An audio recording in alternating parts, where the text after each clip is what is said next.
A warning to listeners. This episode contains references to sexual exploitation.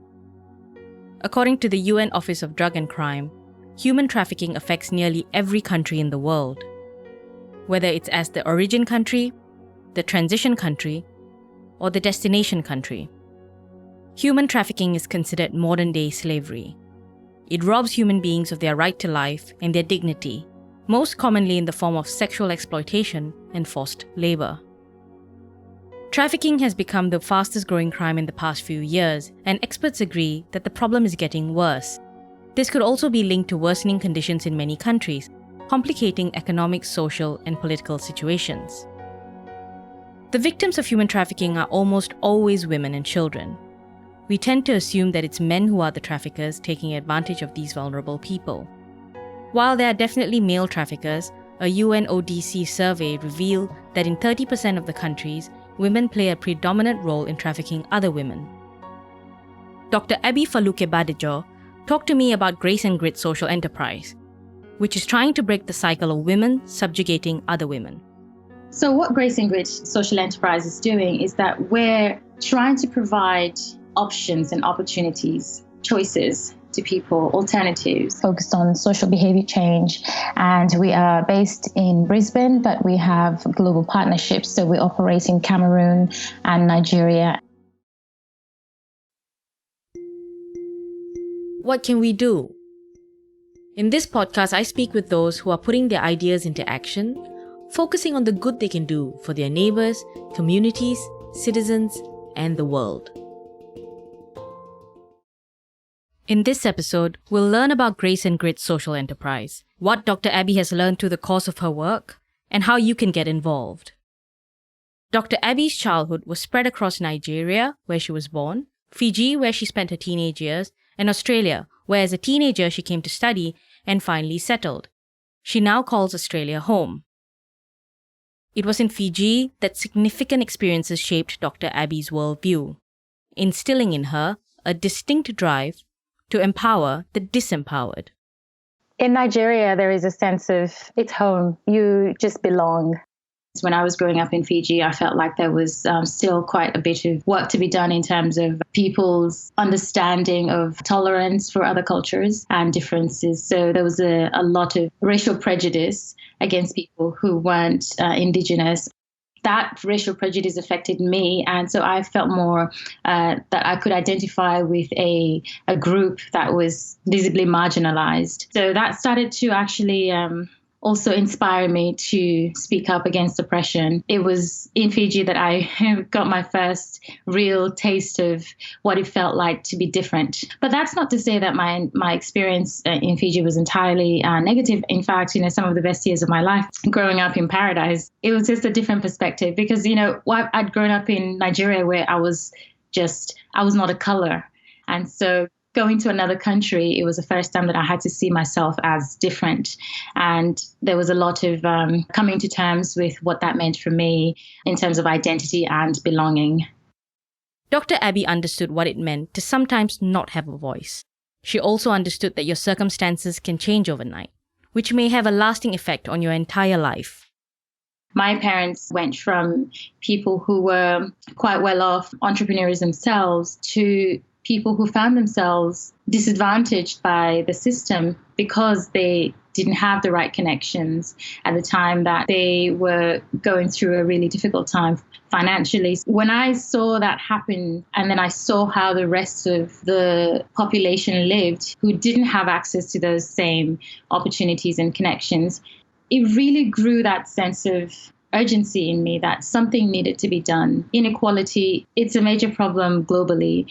But in places like the global south, like Nigeria, it's even worse because you have no prospects if you don't have the right connections. You were pretty much guaranteed that you would be in a generational poverty cycle. And so I was really interested in breaking that.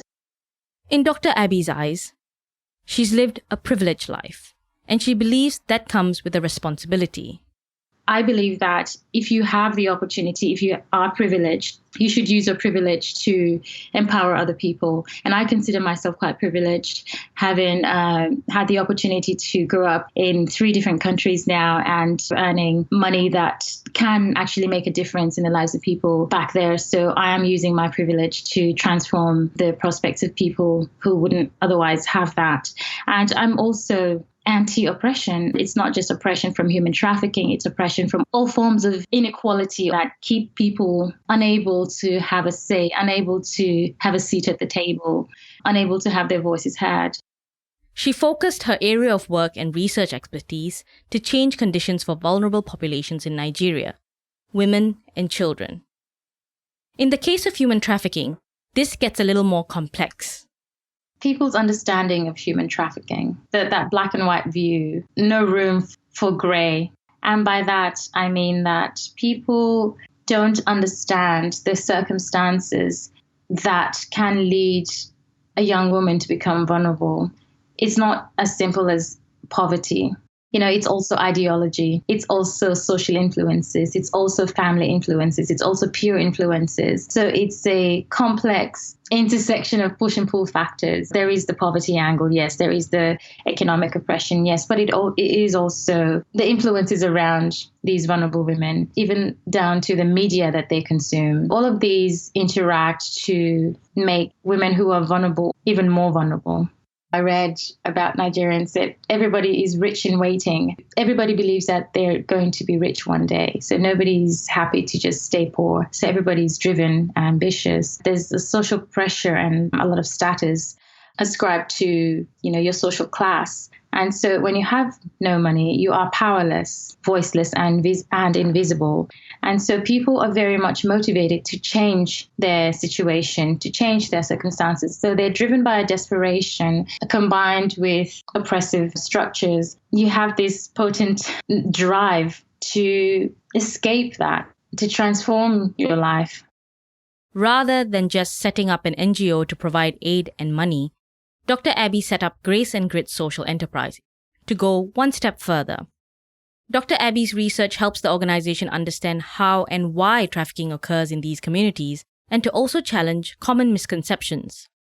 The way that human trafficking works in Nigeria, it's not necessarily the women are being kidnapped on the streets and they're being deceived into trafficking. It's actually a much more informal social network-based recruitment system where family members recruit each other. Aunties can recruit their nieces, boyfriends can tell their girlfriends that, oh, I know somebody who's looking for a maid. Do you want to go and talk to that person? So there are men and women that are involved in the recruitment system, but my research found that women tended to lead the recruitment and also were in charge. Once the women were in the trafficking system, they answered to other women who had also been trafficked previously. So what we're seeing is this vicious cycle of women trafficking women, women oppressing women. In the particular case of human trafficking, women make up the majority percentage of those who are trafficked. And in fact, the human trafficking market system from the Nigerian context is driven by women. I observed, and through my research, it was quite evident that women were inadvertently complicit in their own oppression. It's very difficult when people just assume that women who are trafficked are totally unaware of the fact that they are being trafficked. Sometimes they are making that rational choice that I would rather be trafficked than perish in oppression. But what I'm arguing is that they're merely exchanging one form of oppressor for another. So it's really making that judgment about which is the greater oppressor. And I felt that there was a need for that critical reflection and that need for women to take ownership of changing their lives and understanding the impact that they're having on not just themselves, but also their gender by participating in this system that keeps them oppressed, because all they are doing in their attempt to inspire other women to leave that oppressive environment, they're actually reproducing the cycle of oppression. Grace and Grit wants to break this cycle, or as they refer to it, break the supply chain. This means addressing multiple barriers from various angles. Dr. Abi maximizes the impact of Grace and Grit by partnering with frontline NGOs and government agencies on the ground. The social enterprise's priority is to give the survivors options and opportunities through tools and resources.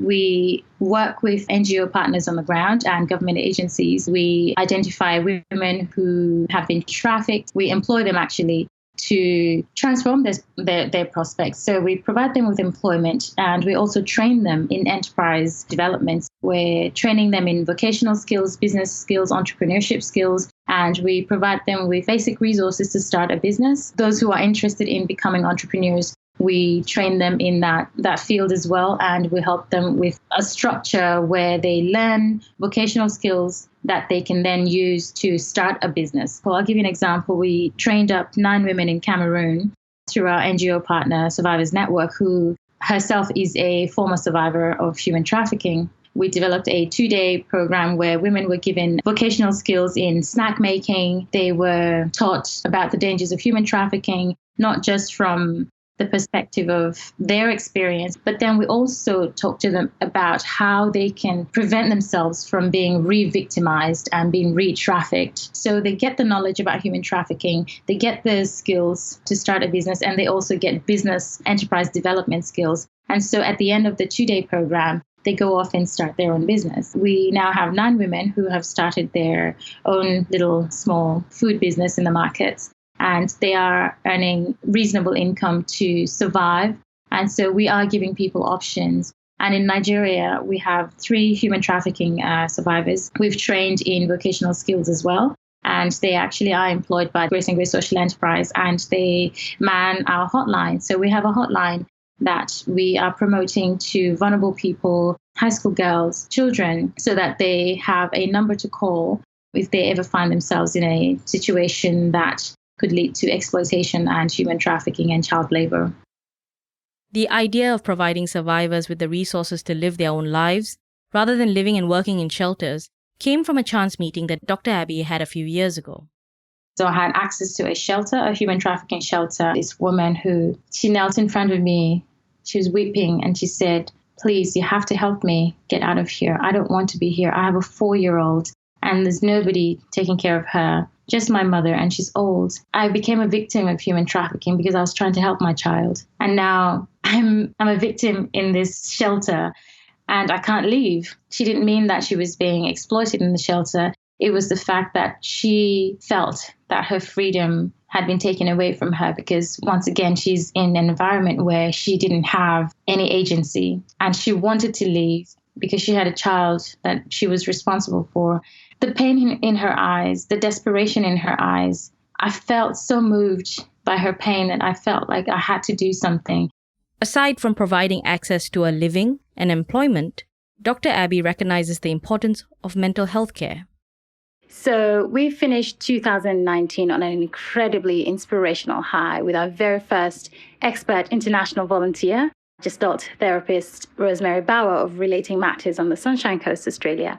She traveled all the way to Nigeria to meet our human trafficking survivors and co-create our pilot trauma healing and grit building program. The program was co-designed with 3 young female victims of human trafficking. They were trafficked to Saudi Arabia for slave labor, and they were rescued and have been undergoing vocational skills training as well as international mentorship through Grace and Grit Social Enterprise. And the feedback on the program has been overwhelmingly positive, particularly how we have drawn on a blend of, science-backed, evidence-based skills and strategies, as well as really privileging the young women's own voices and their personal experience to build what we hope is an inclusive and practical skills-based program that they can use in their everyday life. There are extremely rewarding moments, but Dr. Abi acknowledges the challenges that come with running an organization like this. I also have to manage emotions that come with life after being trafficked. Not just the emotional turmoil, but also that recalibrating of the mindset that I've gone from a situation where I'm under the control of someone else to now back home where all of a sudden I have freedom, but then I'm still oppressed by the economic system. I've been lucky in that none of my girls have been complicit in trafficking other women. I haven't had to be confronted with any kind of professional relationship with a former trafficker. And to be honest, I'm not sure how that interaction would go down. But, I would do my best to try to understand their perspective, because that is the role of a researcher. I'm really seeking to understand, not judge. There are also the funding challenges. I ran a crowdfunding campaign. So that was the initial funding that enabled me to establish the enterprise and set up a couple of our innovation programs. I invest a lot of my personal funds in running the enterprise and supporting these girls. But of course, it's always good to have additional funding because there is a lot to do. We could always scale up and have much bigger impact than we currently do. We could reach more schools, we could reach more children, we could reach more communities. And the aspect of running an organization remotely. I set up the enterprise here initially in Australia because it's easier for me to bring it to life here, at least the minimum viable product, translate my vision into some kind of structure. So once I had it here already set up and I had a plan for how I believed it could work, I then went home and I tested it again with my girls and my partners, and we had to make some adjustments because there are some things that just don't translate well between here and there. So in Nigeria, for instance, you have to take into consideration that things don't work according to the same time frames. The laws are flexible. Things take time, and there are people that circumvent the system. So you have to navigate all of the politics. You have to navigate all of the inefficiencies. You need a lot of patience. And you have to be careful and wary of NGOs who seemingly appear to want to support survivors, are in the business of rehabilitation and restoration, but actually they end up re-victimizing and exploiting these victims even further. Even with these challenges in terms of funding and reach, Grace and Grit has made a significant impact. In Cameroon, we empowered 9 women who we helped start a small business and are on their path to financial independence. We've been to several schools in Cameroon, so that's a fortnightly type of activity. In Nigeria, we sponsor 11 children who are at risk of child labor. We support an orphanage as well, because orphanages are a breeding ground for child sexual abuse, exploitation, and trafficking as well. We partner with orphanages and we conduct inspections of sorts, and also a form of education program that empowers the children to seek help. And we also are sponsoring a family to set up a business so that they can then build that financial resilience to reduce the risk of their children becoming involved in child labor. So we've started a small restaurant in Cameroon as well that is assisting with internally displaced women who are also most at risk of human trafficking. The fire in Dr. Abi's belly continues to burn as she hopes to expand their mental health services. With the program, once we have fine-tuned the pilot, is to roll out the program on a larger scale to all survivors of human trafficking, not just in Nigeria, but in other countries as well, to assist them to build the kind of resilience and grit they actually need to transform their prospects. So it's kind of a foundational, crucial step before actually empowering them with any kind of vocational skills or employment opportunities. Diaspora populations are increasingly returning to help their ancestral countries with their skills and education. This is Dr. Abi's advice to anyone thinking of a similar journey. Have a lot of grit and determination, perseverance, vision, and have support. Know people on the ground. Do not trust anyone that you don't know to do business with. Have people that will actually have your best interest at heart, people who are as committed to the vision as you.